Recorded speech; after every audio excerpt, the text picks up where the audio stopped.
Hi everyone, welcome to the Muster Drill. I'm Scott, and Disney's getting final approval for their second private island in the Bahamas.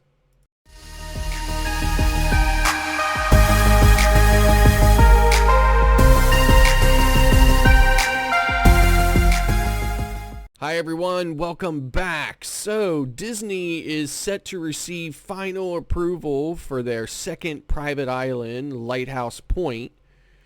The Bahamian Prime Minister Hubert Minnis announced that the project was approaching final approval, which is great news for Disney and everyone who loves Disney Cruise Lines. Disney originally purchased the property on Eleuthera Island for roughly $400 million. The property is going to include I think it's like 170 acres or something of the property they purchased. They're like gifting back to the Bahamian government for like a national park. Apparently, the Bahamian government didn't own the property originally. Disney purchased it from another private holding group, and so, I'm sure that makes the Bahamian government very happy to get some of that land back, that in a donation, so that they can turn it into a national park. So Disney's very excited about this new private island destination, and it looks, it looks equally cool to Castaway Cay from the things that I've seen on it. The island was originally announced back in June that Disney was seeking to purchase and develop this area. So, it's going to be just another destination for Disney Cruise Lines. So, and I'm sure it's going to make lots of families happy. So the property is going to, include things like an adventure camp and, obviously beaches and spa and wellness center, as well as, like cabanas and restaurants and bars and stuff. So it's going to be, a private island. So, great news for Disney, and we're glad that, they're receiving, final approval to get that destination going. The second thing I wanted to talk about today was Princess Cruise Lines. The Enchanted Princess has finally made it to Florida to begin its long-awaited, long-delayed maiden voyage. Princess Cruise Lines took, delivery of this ship like way back in like the middle of 2019, and they were set to christen it in, I believe, like June or something of 2020 or whatever, but COVID, put a damper on all that. So so that's not happening.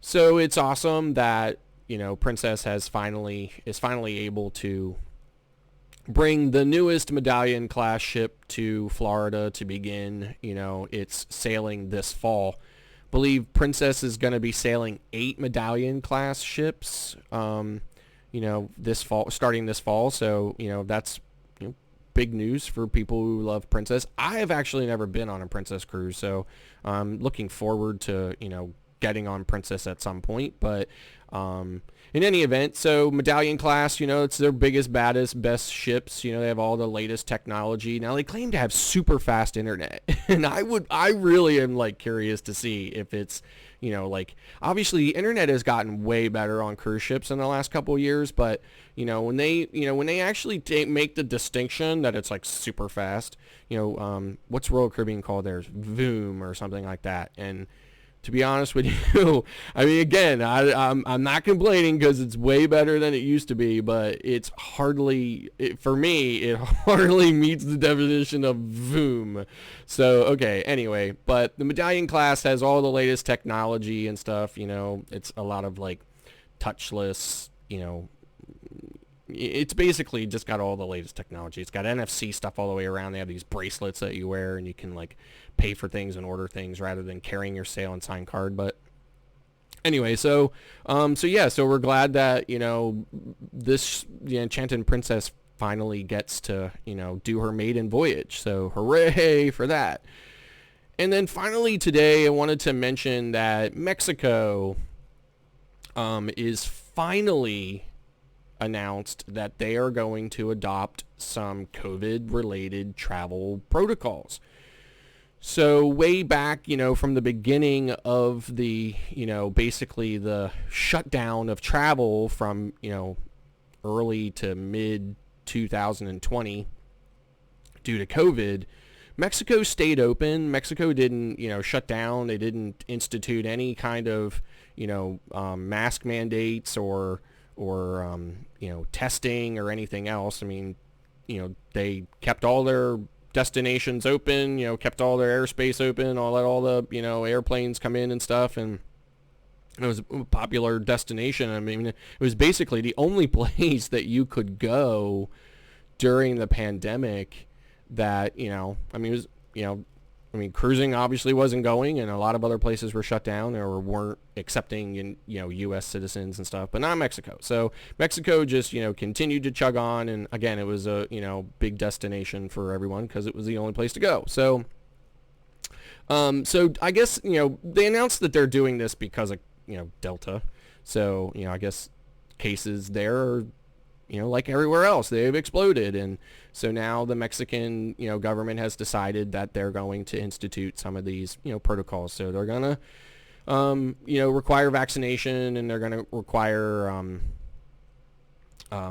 testing and stuff. So, I mean, this is likely to not have really any impact on cruise ships, just because the cruise ships are already, mostly requiring vaccination, and they're requiring negative tests now 48 hours before you get on the ship. So chances are, even, if you've been to, like, if Mexico is even like the first destination or whatever, it's unlikely. I mean, Mexico hasn't announced if they would, say, require any additional testing be done for cruise ship passengers, like they get the test and they get on, then before they get to Mexico port or whatever, they got to get another test. They haven't indicated that.